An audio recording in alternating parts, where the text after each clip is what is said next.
नमस्कार दोस्तों, मैं हूं सुरेश वाधवा और आज के इस वीडियो में हम चर्चा करेंगे सोशल स्टॉक एक्सचेंज की कि सोशल स्टॉक एक्सचेंज क्या बला है। ये कब आ गया एनजीओज के लिए social stock exchange. NGOs NPOs social stock exchange पे अपनी सिक्योरिटीज की लिस्टिंग करा सकते हैं, अपने बॉन्ड्स की लिस्टिंग करा के पब्लिक से अपने प्रोजेक्ट्स को पूरा करने के लिए फंड्स रेज कर सकते हैं।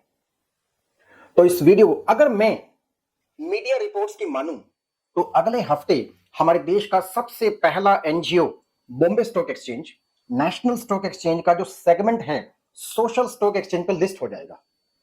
इस एनजीओ ने 2 करोड़ रुपए मार्केट से लिस्टिंग के थ्रू मांगे हैं कि हमारे बॉन्ड्स इंस्ट्रूमेंट्स को आप सब्सक्राइब कीजिए। तो इस वीडियो में हम चर्चा करेंगे सोशल स्टॉक एक्सचेंज क्या है, कौन कौन से एनजीओज सोशल स्टॉक एक्सचेंज पे अपनी लिस्टिंग करा सकते हैं जिसको हम सोशल एंटरप्राइज कहते हैं, और किस प्रकार के बॉन्ड्स और instruments NGOs NPOs social stock exchange पर लिस्ट करा सकते हैं।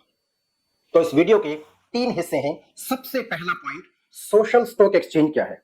तो दोस्तों, social stock exchange Bombay stock exchange national stock exchange का एक सेगमेंट है जहां एनजीओज एनपीओज के बॉन्ड्स इंस्ट्रूमेंट्स को लिस्ट किया जाता है। ये कब हुआ, ये है क्या concept. Social stock exchange NGO NPOs और उसके जो डोनर्स हैं जिसको हम इन्वेस्टर्स कहेंगे यहां पर, उसके बीच में जितने भी गैप्स हैं उसको दूर करेगा। कैसे दूर करेगा? एग्जांपल लीजिए, हमारी स्थिति क्या है। मेजॉरिटी ऑफ द एनजीओज हमेशा they are always starving for funds. सभी एनजीओज, अधिकांश एनजीओज हमेशा फंडिंग की समस्या एनजीओ के पास आती है कि हम अपने प्रोजेक्ट्स को पूरा कैसे करें, हमारे पास फंड्स नहीं है। और इसके विपरीत जो लोग एनजीओ को डोनेट करना चाहते हैं उनकी सबसे बड़ी एप्रीहेंशन ये है कि हम एनजीओ को डोनेट कर तो दें, लेकिन हमारे द्वारा डोनेट किए गए डोनेशन का होगा क्या, यह सही काम में यूज होगा या नहीं होगा। तो कितना अच्छा हो एक रेगुलेटर जो एनजीओ की लिस्टिंग कंप्लायंस को देखे, एक एनजीओ जो Bombay stock exchange national stock exchange के सोशल स्टॉक एक्सचेंज पर लिस्ट हो जाए, फाइनेंशियल ईयर खत्म होने के 90 दिन के अंदर अंदर अपने एनुअल फाइनेंशियल स्टेटमेंट्स, अपनी annual impact report stock exchange को जमा कराए, अपने सारे किए हुए कार्यों को रेगुलेटर्स को जमा कराए, तो हो सकता है डोनर्स का जो कॉन्फिडेंस है एनजीओ पे वो कई गुना बढ़ जाएगा। सोशल स्टॉक एक्सचेंज पर बहुत सारे एनजीओ रजिस्टर्ड होंगे, लिस्टिंग होगी। मैं अपने एक मनपसंद एनजीओ जो मेरे ही कॉज के लिए काम कर रहा है, सपोज कीजिए मैं सुरेश वाधवा किसी एक ऐसे एनजीओ को 5 लाख रुपए डोनेट करना चाहता हूं जो क्लाइमेट चेंज पर काम कर रहा है, तो मैं सोशल स्टॉक एक्सचेंज पे चेक करूंगा कि ऐसे कौन से एनजीओ है जो क्लाइमेट चेंज पे काम कर रहे हैं, उन्होंने क्या क्या कार्य किए हैं, उनकी क्या बेंचमार्किंग है, उनकी क्रेडिट रेटिंग क्या है उनकी। ये सब चेक करने के बाद मैं अपने मनपसंद एनजीओ को 5 लाख रुपए डोनेशन के तौर पे दे सकता हूं। तो ये सोशल स्टॉक एक्सचेंज जो एनजीओ एनपीओ के बीच और डोनर्स के बीच, इन्वेस्टर्स के बीच एक गैप को पूरा करेगा।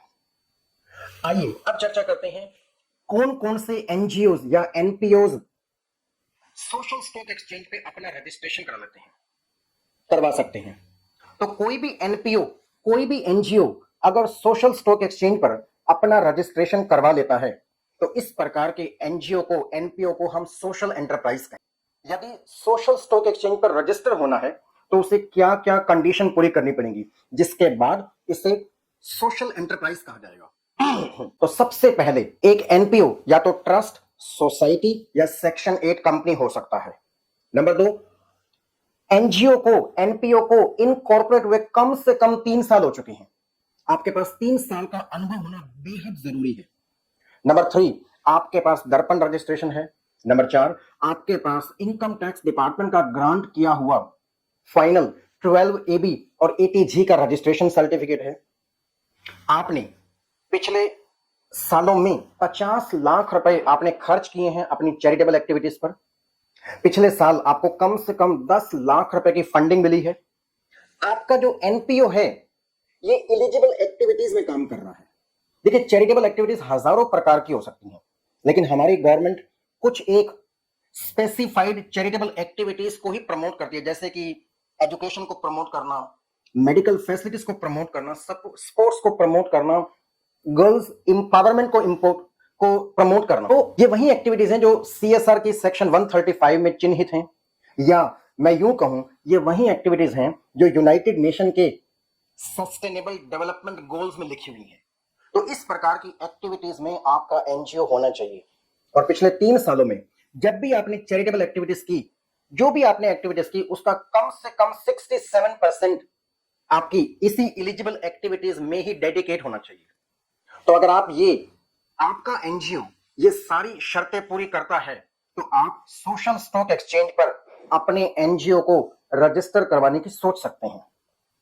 सोशल स्टॉक एक्सचेंज पर एनजीओ को 2 स्टेप्स पूरे करने हैं। नंबर 1, क्या आप सोशल स्टॉक एक्सचेंज पर केवल अपना रजिस्ट्रेशन करवाना चाहते हैं? यह भी पॉसिबल है। और नंबर 2, आप सोशल स्टॉक एक्सचेंज पर न केवल अपना रजिस्ट्रेशन करवाना चाहते हैं बल्कि आप फंड्स भी रेस करना चाहते हैं इंस्ट्रूमेंट्स और बॉन्ड्स इशू करके। तो आप अपने एनजीओ के अंदर देखिए कि क्या ये सारे डॉक्यूमेंट्स आपके पास मौजूद हैं। यदि ये सारे डॉक्यूमेंट्स आपके पास तैयार हैं, आप सारे रेलेवेंट क्राइटेरिया फुलफिल करते हैं, तो आइए हम सोशल स्टॉक एक्सचेंज की तरफ लिस्टिंग का अपना सपना पूरा कर सकते हैं। अब वीडियो के तीसरे और आखिरी पड़ाव में हम डिस्कस करेंगे कि एनपीओज सोशल स्टॉक एक्सचेंज पर किस प्रकार के बॉन्ड्स, किस प्रकार के सिक्योरिटीज लिस्ट करवा सकते हैं। एनजीओ फिलहाल 0 कूपन 0 प्रिंसिपल इंस्ट्रूमेंट ही जारी कर सकते हैं। 0 कूपन 0 इंस्ट्रूमेंट बॉन्ड्स जो हैं, जो इंस्ट्रूमेंट हैं, ये केवल डीमेट फॉर्म में ही होंगे, ये आपको ध्यान रखना है। तो 0 कूपन 0 इंस्ट्रूमेंट बॉन्ड एक एनपीओ के द्वारा एक सोशल स्टॉक एक्सचेंज पर अपने इन्वेस्टर को या अपने डोनर को, मैं कहूं इन्वेस्टर और डोनर एक ही बात है, तो एक एनपीओ के द्वारा अपने इन्वेस्टर को, अपने डोनर को जारी किया गया एक बॉन्ड है जिसको हम 0 कूपन 0 प्रिंसिपल इंस्ट्रूमेंट कहते हैं। अगर आपको एक सोशल स्टॉक एक्सचेंज पे अपने एनपीओ की लिस्टिंग करवानी है तो आपका जो इशू साइज है मिनिमम 1 करोड़ रुपए का होना चाहिए और एप्लीकेशन साइज 2 लाख रुपए होगा।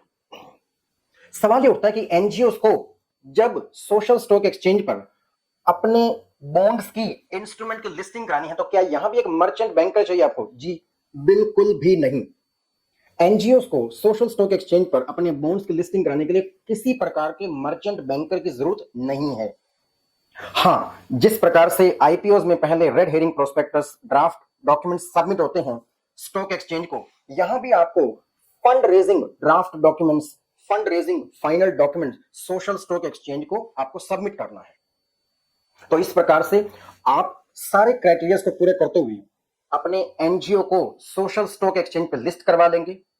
इन सिक्योरिटीज को, इन बॉन्ड्स को हाई नेटवर्थ इंडिविजुअल्स जो भी आपको डोनेशन देना चाहते हैं, जो इन्वेस्टर्स आपके एनजीओ को डोनेशन देना चाहते हैं, वो आपके बॉन्ड को खरीद लेंगे, आपके 0 कूपन 0 इन प्रिंसिपल इंस्ट्रूमेंट को खरीद लेंगे।